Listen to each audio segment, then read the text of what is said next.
Salut à tous les amis, j'espère que tout le monde a la pêche en ce début d'année 2024. On se retrouve pour une nouvelle vidéo consacrée au Pride Fighting Championship. Dans les deux premières vidéos, on avait revisité ensemble les Pride Grand Prix 2000 qui était catégorie Openweight, le Pride Grand Prix 2003 qui était lui catégorie Middleweight et le Pride Grand Prix 2004 catégorie Heavyweight. Et dans la deuxième partie de la vidéo, on avait vu le Pride Grand Prix 2005 Middleweight et le Pride Grand Prix 2006 Heavyweight. Openweight, mais c'était plutôt Heavyweight que Openweight en vrai. Du coup, on va revoir maintenant ensemble le Pride Grand Prix 2005 Lightweight et catégorie Welterweight. Avant tout ça, avant de commencer les amis, n'hésitez pas à vous abonner si ce n'est pas déjà fait. Si le contenu vous plaît, lâchez un petit pouce en l'air. Vous pouvez me retrouver sur les réseaux sociaux, les liens sont dans la description de la chaîne et on se retrouve très bientôt pour une vidéo d'analyse et de pronostic. L'UFC reprend dans quelques jours. On retrouve du coup dans ces Grands Prix deux catégories plus légères que dans les Grands Prix précédents. Vous allez voir que ces deux tournois catégories légères sont extrêmement intéressants. On commence avec le premier, le Pride Grand Prix Lightweight 2005. Qui était composé de 8 combattants ayant brillé dans les différents événements du Pride précédent. L'organisation avait réuni vraiment les meilleurs lightweights de son roster.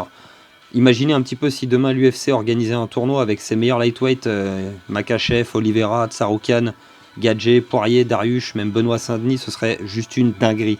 C'est exactement ce que j'ai ressenti à l'époque avec ces Grands Prix du Pride. C'est ce qui a fait que j'ai tant aimé ce sport.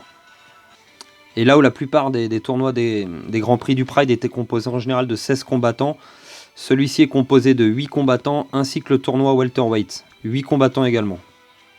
Vous allez voir que le niveau était extrêmement relevé à l'époque. On retrouve dans le premier quart du tournoi le japonais Hayato Sakurai, un combattant qui a brillé dans les petites organisations japonaises, un peu moins importantes que le Pride, le Shuto ou le Deep. Il a même combattu en France en 2001 au Golden Trophy. C'était contre des Français James Chiavo et Damien Rixio qui ont fait partie des premiers combattants français de MMA. Le japonais était à 18-0 à un moment donné de sa carrière avant de subir sa première défaite qu'il a subie ni plus ni moins face à Anderson Silva. Donc Sakurai est vraiment un combattant très solide. Il est opposé à l'américain Jens Pulver, juste le premier champion lightweight de l'histoire de l'UFC. Pulver, après avoir remporté son titre, l'a défendu une fois et ensuite a dû quitter l'UFC pour des problèmes de contrat. Il a rejoint le Pride 2 ans après. Les deux combattants sont des strikers et le combat risque d'être assez excitant. Le combat se passe principalement debout et le japonais est plus précis, frappe plus fort. Les minutes s'écoulent et il commence à faire du dégât sur l'américain. À une minute de la fin du premier round, Pulver craque et sur une énième frappe de Sakurai, il s'écroule. L'arbitre stoppe le combat. Le premier et ancien champion de l'UFC 3 ans auparavant sort dès le début des quarts du tournoi. Et le japonais Hayato Sakurai est donc qualifié pour les demi. On retrouve dans le deuxième quart ensuite le viking norvégien Joachim Hansen, un combattant assez complet et très solide, ancien champion welterweight du Shuto en battant ni plus ni moins Takanori Gomi. Il est à ce moment de sa carrière à 6 victoires d'affilée. Il est opposé à l'américain Yves Edwards, qui lui est sur une série de 7 victoires, dont 2 à l'UFC 47 et 49 en 2004. Et pour le combat debout, Yves Edwards étant un peu un striker d'élite, Hansen ne prend pas vraiment de risque. Le viking emmène l'américain au sol et tente de prendre le contrôle du combat. Edwards réussit quand même à se relever une ou deux fois, mais il passe la plupart du temps quand même sur le dos à défendre. Et même à la fin, à 2 minutes de la fin du combat, Joachim Hansen réussit à prendre le dos de Edwards et à marquer de précieux points en gardant le contrôle vraiment du combat jusqu'à sa toute fin. Le Danois remporte le combat par split decision, décision partagée, et rejoint Hayato Sakurai en demi-finale. Ensuite, dans le troisième quart, on a une opposition entre deux prodiges japonais. Takanori Gomi, la jeune star du Pride, qui est alors sur une série de 7 victoires en à peine 1 an et demi, avec 6 finishes. Il est opposé à un autre jeune espoir du MMA japonais, Tatsuya Kawajiri, qui lui est sur une série de 9 victoires consécutives, dont 7 au Shuto et 2 au Pride. Il est même venu sur le ring du Pride avec sa ceinture de champion. Takanori Gomi, lui, est plutôt un striker, très difficile à emmener au sol. Quant à Tatsuya Kawajiri, c'est un gros puncher. Il est moins bon que Gomi sur les enchaînements, mais il cherche plutôt souvent la lutte à emmener au sol et à tabasser ses adversaires en ground and pound. Le combat commence très fort debout, les deux vraiment essayant de prouver qu'ils sont les meilleurs. Kawajiri cherche le coup lourd et il tente quelques takedowns, mais Gomi c'est un vrai rock, il impose un rythme infernal, il avance constamment. Et vu que le premier round dure 10 minutes, après 7 minutes de combat déjà très intense, Kawajiri commence à montrer des signes de fatigue. Gomi l'envoie au tapis. Ensuite, il l'enchaîne de frappes pour essayer de finir le combat au plus vite. Kawajiri est vraiment en perdition à ce moment-là. Gomi réussit à lui prendre le dos et le soumettre en étranglement arrière. L'arbitre stoppe le combat. Kawajiri est éliminé. Takanori Gomi rejoint Joachim Hansen et Hayato Sakurai en demi-finale. Et on peut voir le respect entre les deux adversaires à la fin du combat malgré l'enjeu vraiment important. Et enfin, dans le dernier quart, on retrouve un combattant brésilien, Luiz Azeredo, qui représente la Chutebox Academy de Vanderlei Silva. Et il fait face au combattant japonais Naoyuki Kotani. C'est le moins compétitif du tournoi, je dirais, ce combattant. Il a eu sur ses 7 derniers combats, 4 défaites, seulement 2 victoires et un match nul. Le bilan est assez maigre comparé aux autres participants. Et d'ailleurs, le Brésilien ne perd pas de temps. Après un coup de genou et un soccer kick, il remporte la victoire par KO en à peine 11 secondes. Le Brésilien est donc le dernier qualifié pour les demi-finales. Il rejoint Hayato Sakurai, le Viking Joachim Hansen et Takanori Gomi. On attaque donc les demi-finales et à partir de là, tous les anciens combattants ou représentants, on va dire, de l'UFC sont déjà sortis du tournoi. Pour cette première demi-finale, le japonais donc Hayato Sakurai est opposé au norvégien Joachim Hansen. Ce sont deux combattants assez complets, capables de faire du striking comme d'aller lutter et d'aller faire du grappling au sol. Et après les premiers échanges du combat, Joachim Hansen réussit à emmener Sakurai au sol, mais Sakurai défend vraiment bien et l'empêche de travailler, de faire du dégât. Le japonais tente même une soumission, mais Joachim Hansen réussit à s'en sortir. Par contre, le danois perd la position et commence à subir un petit peu le combat. Et le japonais réussit à contrôler quand même une bonne partie du combat au sol et marque de précieux points. Il se relève même et envoie de gros low kicks dans les jambes du Viking. Le japonais Hayato Sakurai finit donc par remporter ce combat par décision. Cette guerre stratégique, il est donc en finale du tournoi. Ensuite, dans la deuxième demi-finale, Takanori Gomi est face au Brésilien Luiz Azeredo. Et c'est un combat revanche, c'est la deuxième fois qu'ils se rencontrent. Ils s'étaient affrontés au mois de mai, un peu plus tôt dans l'année 2005, au Pride Bushido numéro 7. Et Takanori Gomi l'avait remporté le combat par KO au premier round. Donc cette fois-ci, le Brésilien prend pas trop de risques debout et dès qu'il en a l'opportunité, il emmenait le combat au sol.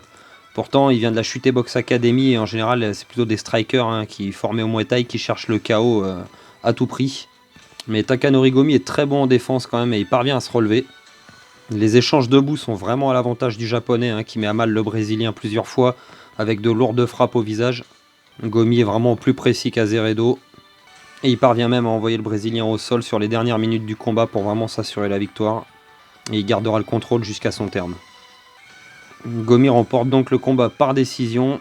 Et il aura donc battu 2 fois le Brésilien, une fois par KO et donc par décision pendant le Grand Prix. On voit le respect entre les deux combattants à la fin. Gomi rejoint donc Hayato Sakurai en finale du tournoi Grand Prix.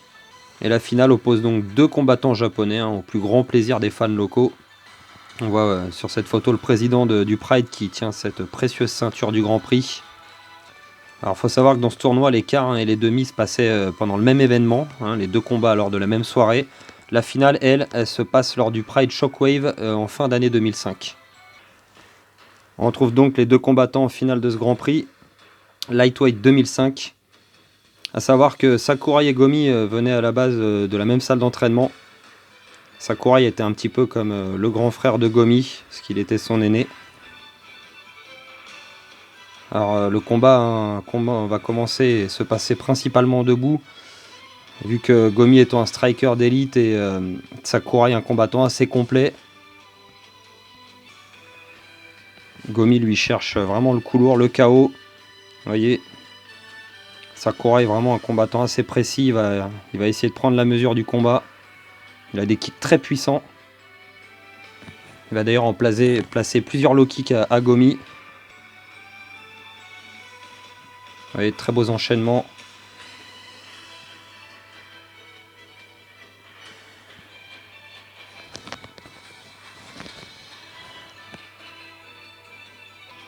Jusqu'à un moment donné du combat, j'ai avancé un petit peu. Takanori Gomi accélère. Sur les échanges, Sakurai fait une erreur en voulant emmener Gomi au sol à ce moment-là, vous allez voir ici. Et Gomi en profite pour lui attraper le dos.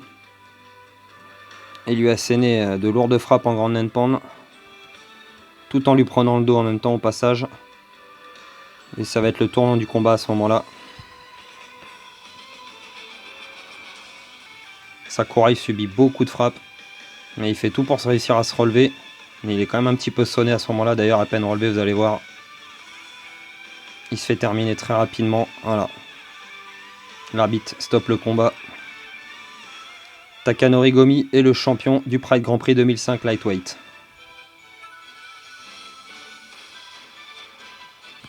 Et là, on voit Takanori Gomi recevoir sa ceinture de champion des mains de Nobuyo Takada. Sa précieuse ceinture de champion du Pride Grand Prix. À partir de là, Gomi en était donc à 10 victoires d'affilée au Pride. Extrêmement impressionnant. Il a roulé sur la catégorie Lightweight du Pride. On retrouve ensuite le deuxième Pride Grand Prix, donc 2005 Welterweight, qui s'est passé donc en même temps que le Lightweight. Également 8 combattants à la carte. Pareil, le niveau est très relevé. Et le Pride nous avait concocté un événement avec vraiment les meilleurs de l'époque. On retrouve en premier, dans le premier quart, un combattant brésilien qui représente la Chute Box Academy, Daniel Acacio. Face à lui, le japonais Akihiro Gono. Et le niveau est très relevé dès le premier combat, puisque le brésilien Daniel Acacio est à 10 victoires d'affilée. Et le japonais Gono, lui, n'a subi qu'une seule défaite lors de ses 8 derniers combats. Et cette défaite, c'était face à Mauricio Shogun Rua. On a ici encore une belle opposition de style. Le brésilien, lui, venant de la Chute Box, cherchant le KO avec son Muay Thai agressif. Le japonais est un combattant complet, capable d'emmener au sol, de faire du grappling et surtout a une excellente défense. Le brésilien, donc très agressif, dès l'entame du combat, cherche forcément le coup lourd. Il cherche à frapper le japonais, à lui faire mal. Il réussit à emmener Gono au sol et commence à essayer de travailler avec ses frappes. Mais le japonais est vraiment excellent en défense, comme je le disais juste avant, et il a un bien meilleur grappling que le brésilien. Il réussit à retourner le combat à son avantage, il prend le contrôle au sol et il marque de précieux points. Et Gono réussit même à passer la montée à un moment donné, et il travaille bien mais ne fait pas trop de dégâts, le brésilien défend pas trop mal. Le combat va jusqu'à son terme donc, et le japonais remporte le combat par décision. Daniel Acacio, le représentant de la Chute Box Academy, est éliminé dès l'entame du tournoi. Gono, quant à lui, est le premier qualifié pour les demi-finales. Ensuite, dans le deuxième quart, on retrouve l'américain Dan Anderson, médaillé olympique. Lui qui avait participé au Pride Grand Prix 2005 Middleweight quelques mois plus tôt, avait été éliminé dès le premier tour. Il a fait un petit cutting et il tente sa chance cette fois dans le Pride Grand Prix Welterweight. Il est opposé au combattant japonais Ryo Shonan, qui vient de soumettre Anderson Silva l'année passée et obtenu la soumission de l'année 2004. Si vous l'avez jamais vu, je vous conseille d'aller voir cette soumission, vraiment extrêmement impressionnante. Dan Anderson, qui est bien sûr le grand favori de ce tournoi. Ryo Shonan est quand même un combattant assez complet, quand même meilleur debout qu'au sol. Alors, fort à faire face à Dan Anderson, qui a une lutte de niveau olympique et une droite extrêmement puissante. Et très agressif dès l'entame du combat, Dan Anderson touche rapidement Ryo Shonan à la tête. Shonan tombe par terre et Dan Anderson se jette immédiatement sur lui et l'attaque avec un grand Nenpan. Des coups très lourds et Dan Anderson frappe vraiment très fort. Et il gagne par KO en seulement 22 secondes. L'arbitre met un terme au combat. Et Dan Anderson, donc, qui est, comme je l'ai dit, le grand favori du tournoi, remporte son combat donc par KO dès le premier round. Et rejoint donc Gono, le japonais, en demi-finale. Dans le troisième quart, ensuite, on retrouve l'américain Phil Baroni de la team Hammer House. Ils sont une bande de 3 gros mecs balèzes dans cette équipe. Donc le doyen Mark Coleman, qui avait 40 ans à l'époque. Le deuxième, Kevin Randleman, 35 ans, le cadet. Et donc le dernier, Phil Baroni, 27 ans, le petit jeune de la bande. Ils étaient présentés par les Japonais dans les vidéos de présentation comme les 3 frères musclés, c'était quand même assez drôle. Il est opposé au Japonais Ikuiza Minowa, combattant assez fun pour l'époque. C'était un peu le Tony Ferguson de l'époque, dans le sens où il avait vraiment des entraînements vraiment loufoques lui aussi. Et après 4 défaites à l'UFC pour l'américain Phil Baroni, il avait quitté l'organisation. Il était venu au Pride essayer de se refaire une santé. Il avait gagné ses 2 premiers combats par KO contre Ryo Shonan et donc contre Minowa. Donc c'est un combat revanche entre les deux. Et lors du premier combat, Minowa avait essayé d'échanger debout avec l'américain et il s'était pris un KO. Donc cette fois-ci, le japonais n'a pas pris de risque. Et il a surtout soif de revanche, il veut gagner ce combat. Donc il sait que Baroni étant extrêmement musclé, il va se fatiguer assez rapidement en grappling, donc il l'a emmené au sol et il a commencé à le fatiguer. Et l'américain, il a passé pratiquement tout le combat sur le dos à défendre et à prendre des coups, des tentatives de soumission du japonais. Et cette fois-ci, c'était vraiment un combat à sens unique, hein. Le japonais remporte ce combat par décision. Et donc Minowa rejoint donc Akihiro Gono et Dan Anderson en demi-finale. On retrouve dans le 4e et dernier quart le Brésilien Murilo Bustamante, ancien champion UFC middleweight, participant également du Pride Grand Prix 2003 où il avait perdu dès le premier tour face à Rampage. Il est opposé au combattant japonais Masaru Suda qui est le champion middleweight du Deep, à cette époque-là en tout cas. Le Brésilien Murilo Bustamante, il a fait comme Dan Anderson, hein, c'est-à-dire ayant échoué dans des grands prix de catégorie supérieure, petit cutting, et il a tenté sa chance donc dans ce grand prix welterweight. Murilo Bustamante étant vraiment un spécialiste du sol, hein, il ne va pas chercher longtemps à s'attarder debout face aux Japonais. Il rentre en contact assez rapidement, il cherche absolument à emmener son adversaire au sol. Et il y parvient, commence à essayer de travailler ses positions, mais le Japonais défend vraiment bien et réussit même à se relever. Et dans les échanges qui suivent, Suda, avec un back fist, un coup de poing retourné, il touche le Brésilien au menton, il l'envoie au tapis. Mais le Brésilien est sonné, mais pas KO. Donc le Japonais cherche à en finir, et il plonge dans sa garde pour essayer de le finir en ground and pound. Mais Murilo Bustamante, hein, c'est un expert en jiu-jitsu brésilien, et il commence à rapidement prendre le contrôle. Et il entame immédiatement une tentative de soumission, un Jujigatame. Suda essaye tant bien que mal de résister, mais la prise est déjà placée et c'est trop tard. Au bout de 3 minutes 20 donc, du premier round, l'arbitre stoppe le combat. Et Murilo Bustamante est donc en demi-finale. On a donc nos 4 demi-finalistes. Le premier combat oppose Dan Anderson face à Akihiro Gono. Et comme pour le tournoi lightweight, les quarts et les demi se passent lors du même événement. Donc les vainqueurs des quarts ont un deuxième combat à faire dans la même soirée. Dan Anderson ayant gagné son combat en 22 secondes, il est extrêmement frais. Le japonais, lui, il a dû batailler 15 minutes contre Daniel Acacio et il arrive sûrement beaucoup plus entamé que l'américain.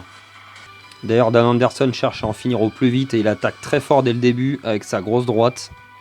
Mais le japonais Gono, il est vraiment excellent en défense, hein, comme je le précisais plus tôt. Et il ne se prend pas de KO, mais il se fait emmener au sol. Dan Anderson tente quelques frappes, essaye un petit peu d'avancer au sol, mais Gono défend aussi bien debout que au sol en grappling. Il est aussi bon en attaque qu'en défense et Dan Anderson n'arrive pas vraiment à avancer.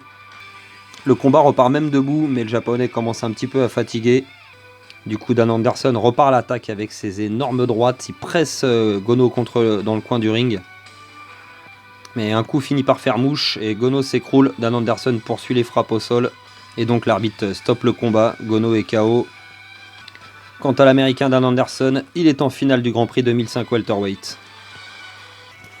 La deuxième demi-finale ensuite oppose donc le japonais Ikuiza Minowa au brésilien Murilo Bustamante. Et comme la première demi-finale, le brésilien il arrive plus frais que le japonais. Minowa, lui, il a dû lutter 15 minutes contre Phil Baroni. Quant à Bustamante, il a gagné par KO technique avant la fin du premier round. Le combat démarre et Bustamante prend le centre du ring et cherche absolument le contact avec Minowa. Il parvient à emmener le japonais au sol et il commence à travailler pour essayer de passer sa garde. Bustamante domine complètement Minowa au sol. Il est vraiment supérieur avec son jiu-jitsu brésilien. Il commence à essayer de lui placer une soumission, mais le japonais défend encore, il a encore un peu d'énergie. Il parvient à défendre et à sortir de là. Et il réussit à se relever, mais il est complètement cramé à partir de ce moment-là. Et ça devient vraiment difficile pour Minowa. Bustamante accélère les frappes. Il finit par tomber et Bustamante lui envoie des puissants soccer kicks à la tête. Et il oblige l'arbitre à arrêter le combat. Et donc le Brésilien Murilo Bustamante rejoint Dan Anderson en finale du Grand Prix. Pas de Japonais donc qualifié pour cette finale. C'est un Brésilien et un Américain. Ils se sont déjà d'ailleurs affrontés au Pride C'était l'année passée, il me semble, et Dan Anderson avait battu Murilo Bustamante par KO au premier round. Donc c'est une revanche pour le Brésilien.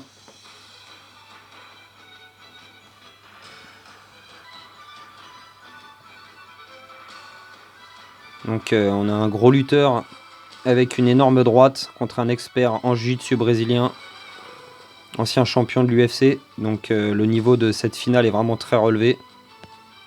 C'est pas étonnant vraiment de les avoir retrouvés en finale à l'époque. Ils étaient vraiment les deux favoris du tournoi. Oui, ça commence très très fort. Hein. Dan Anderson cherchait à en finir très rapidement avec sa droite.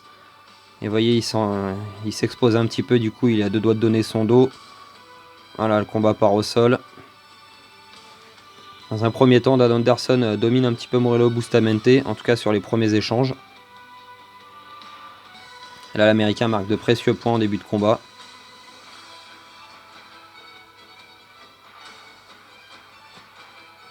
Il garde le contrôle, mais l'arbitre finit par les relever. Le combat est vraiment très très disputé. Vous voyez, Dan Anderson s'est emmené au sol, se relève, attaque, coude, genou, tout y passe. C'est très très très serré. Les deux sont vraiment à cette époque-là, on va dire quasiment à leur prime. En tout cas, le Brésilien, oui, Dan Anderson, il lui restait encore de belles années derrière. Le Brésilien réussit ensuite à emmener Dan Anderson au sol. Et un petit peu de time control pour lui aussi, sans faire trop de dégâts, parce que Dan Anderson défend et bloque vraiment bien, l'empêche de progresser. Vous voyez, il est pas loin de passer la montée. Dan Anderson poussait encore son genou, mais il finit par y arriver. Anderson reprend immédiatement dans sa garde. Vous voyez, il laisse vraiment pas faire, il lui a pas laissé une seconde travailler la montée. À l'entame du deuxième round, les combattants ont quand même beaucoup donné dans le premier. C'est un rythme le rythme a baissé un peu, mais vous voyez, Dan Anderson cherche toujours le coup lourd avec sa fameuse droite. Hein. Des kicks et ça repart au sol. Dan Anderson parvient à garder le contrôle. Il est dans la garde du Brésilien. Ensuite, le combat se relève. Et là, c'est les dernières minutes et ils sont vraiment épuisés. Dan Anderson est légèrement devant sur le scoring. Donc le Brésilien ne lâche rien, continue à attaquer. C'est vraiment un combat très très très serré. Sur la fin du combat, Dan Anderson réussit à emmener le Brésilien au sol et vraiment marque de précieux points parce que jusque là, c'était très très très serré.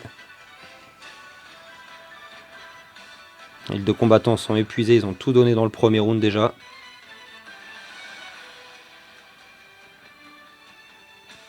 Et sur la toute fin, vous voyez, le Brésilien réussit à se relever, il prend des coups de genoux, il est obligé de retomber. Il a pris un gros coup de genou au visage. Et au Pride, on a le droit de mettre des coups de genou à la tête au sol, donc l'Américain ne s'en prive pas. Et là, on rentre dans les 10 dernières secondes du combat. Le Brésilien avait réussi à se relever. Et vous voyez, ils sont vraiment épuisés, mais ça continue jusqu'à la dernière seconde. Et voilà, le combat est terminé. On va laisser les juges donner le vainqueur. Un juge pour chacun. Donc c'est une décision partagée. Et le troisième juge tranche la victoire pour Dan Anderson. Il est champion du Pride Grand Prix 2005 welterweight.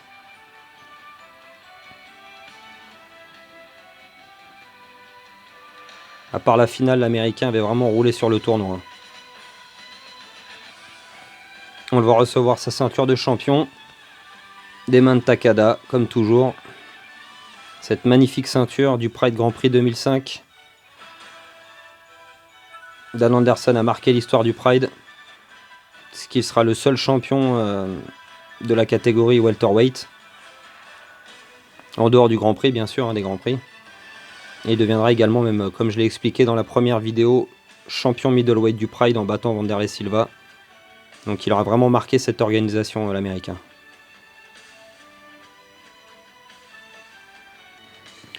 Voilà les frérots, cette vidéo donc sur les Grands Prix elle est terminée. Hein. Vous avez pu voir donc deux superbes champions du Pride. Takanori Gomi, donc comme vous voyez, qui a la ceinture du Grand Prix et la ceinture lightweight du Pride.